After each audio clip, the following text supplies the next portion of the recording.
A guy who is a real friend to an awful lot of people, moi included, Sammy Davis Jr.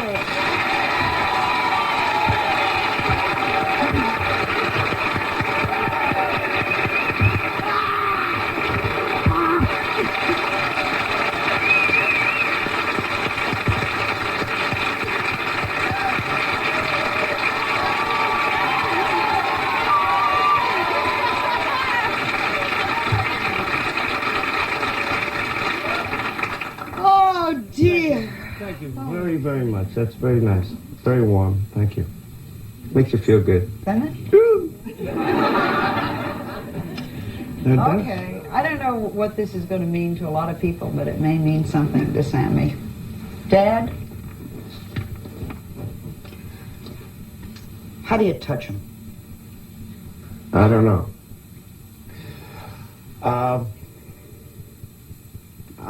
The only thing that I know is that in the last year, particularly, not necessarily calendar year, but in the last year, so many things have happened to me that have been terribly negative and terribly positive, almost going simultaneously. That my awareness, my sensitivity area has become more acutely involved. So subsequently, I think it's affected me as a performer and as a human being. Both roads, being able, when I say negative, I lost one of the dearest friends I've ever had in my life, both on stage and off. George Rhodes, my conductor, 30 years. And I lost him when I was at any time in my life it would have been horrendous, but I wasn't working, and it wasn't one of those things that I was in some sort of a drug or alcoholic stupor or a period in my life.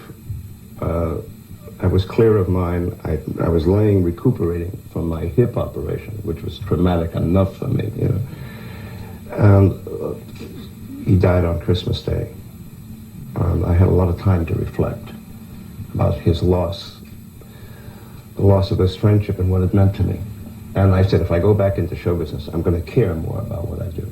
I'm going to care more about taking care of myself. I'm going to care more about performing, and perform with some point of view in mind. And the point of view, a lot of performers, and myself included, we perform because we perform for the applause or the money or whatever the obvious reasons are. But what's your point of view as a performer? What are you trying to say as a performer? Are you trying to say, I'm a good human being? Are you trying to say, I'm going to be the best singer in the world? Well, the reason I asked that was very simple. Most of us, that's a line in a book that Sammy Davis Jr. wrote 22 years ago, okay? And it's a recurring theme. Yes. Dad, how do you touch him? And that's all right for people in show business, but there are a lot of us who work nights, there are a lot of us who are just in this workforce all the time, trying to do the very best we can in the world. And we have to influence people, we have to touch. Whether we're a mother trying to touch her children, how do we touch them? What in heaven's name, after all this time, is all of this about? I don't know, occasionally that hits me like this. Yeah. And I think the nice thing of it is, it's the reason why you go back to that family drugstore, that family thing, there's someone there, that pharmacist or that nice lady that at the checkout counter, you try to go between 3 and 5 because she's working, because she makes you feel good, she's touched you.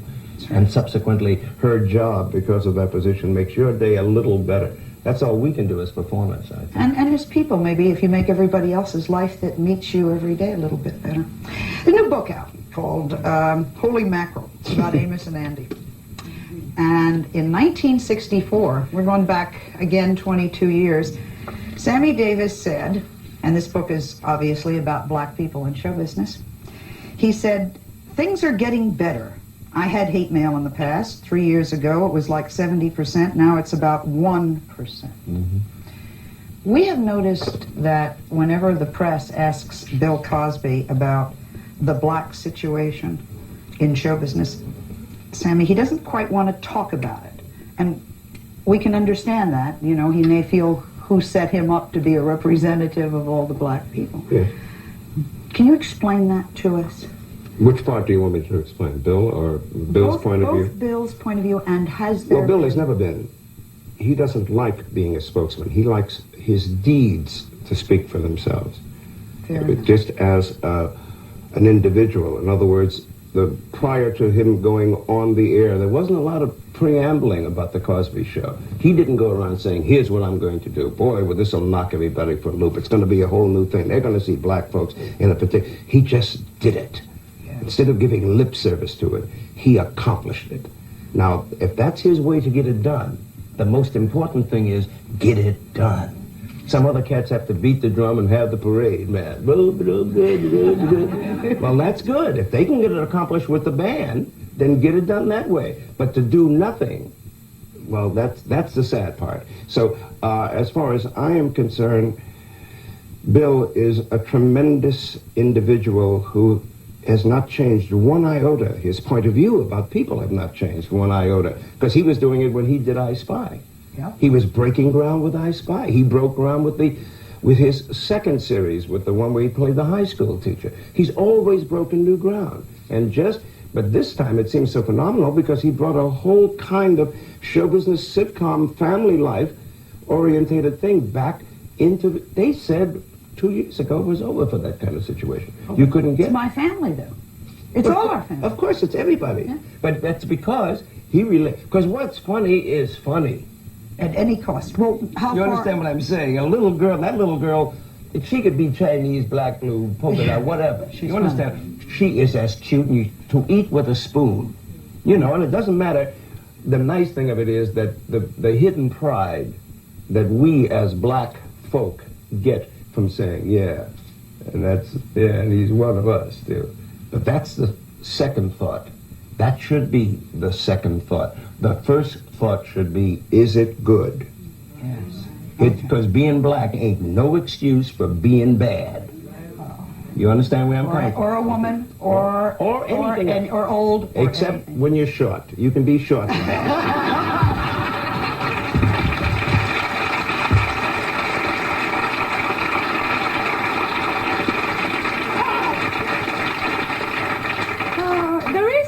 It up was that we just recently did a show in which we were talking about some black people who were forced to move out of their neighborhood.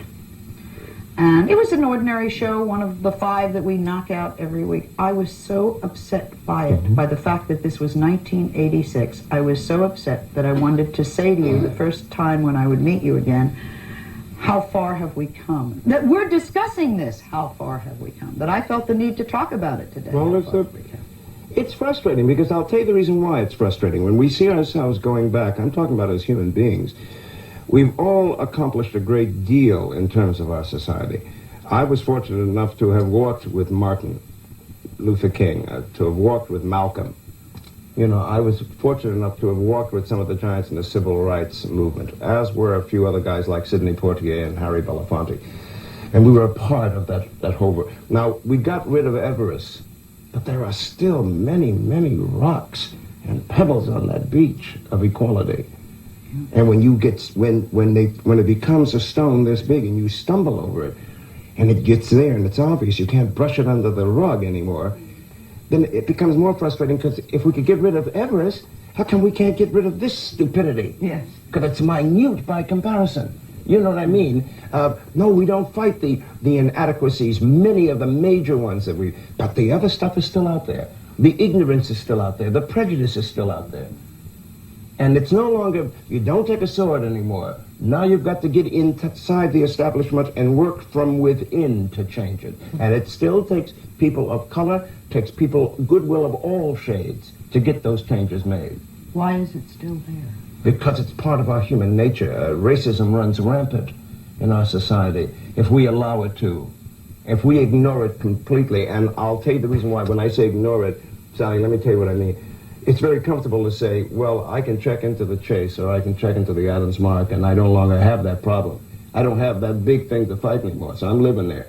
So the fact that I see something within that structure, not that I have, mind, I add that quickly. If I see something going on there then my first thought is, well, should I make waves here? Maybe I shouldn't, because first of all, I'm in here, and I can remember when I couldn't get in here.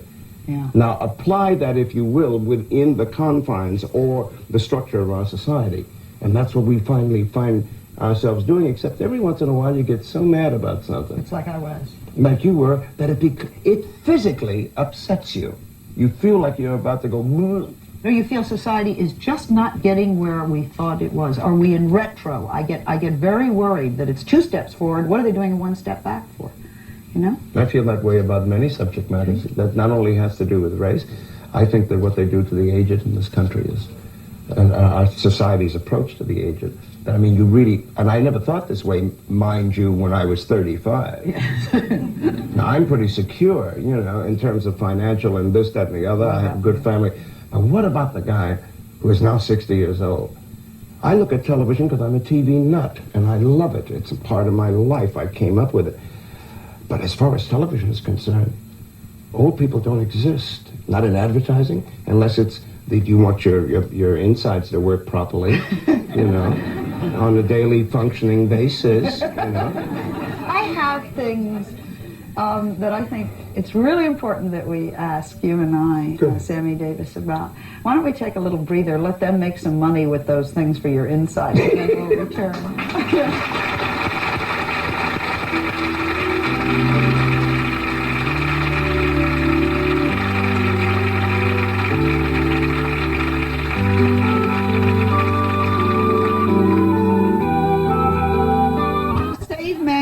By not singing. Sammy Davis Jr., our guest, just asked me if I was going to sing.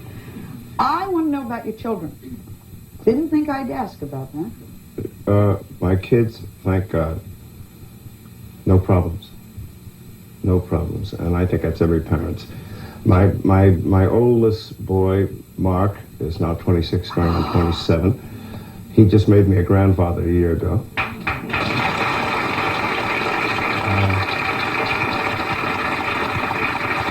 Thank you.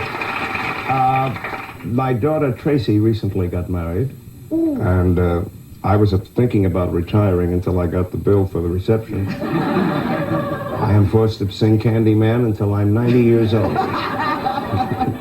And my youngest boy, who's 21 now, Jeffrey, he works for the Library of California, and he's up in Northern California, up in Lake Tahoe, and he works up there and associated with that. And he's just cool with it. He said, I'm just cool with it. He ain't jumping into marriage. Yes, no. Let me go over to her with the microphone. It'll make it a little easier. Sammy's so informal, he thinks we mic'd everybody in the audience. Yes. I have a 6-year-old son, and he's interested in music and everything. I just want to know how do I get him started? You know, he's been in a kindergarten class, and I just want to know what else could I do to kind of push him in there. I don't know. I don't know what the rules are anymore because they've changed so drastically.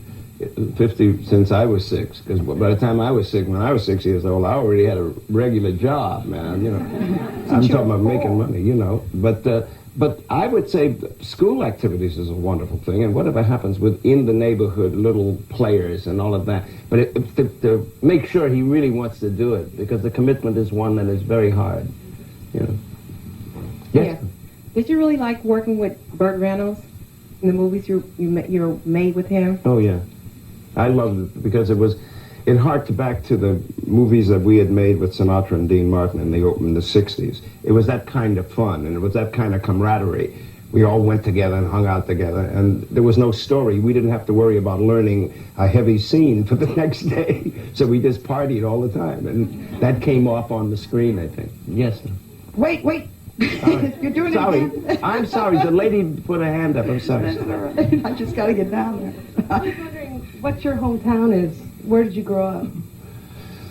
I grew up mostly on the road. I was born and partially raised in New York City. In? Yes. Harlem. Yeah, Harlem. I was born in the Harlem Hospital, and I lived 140th Street and 8th Avenue, and that's in the heart of Harlem. Sammy, right now, this year, talk to me about spending money.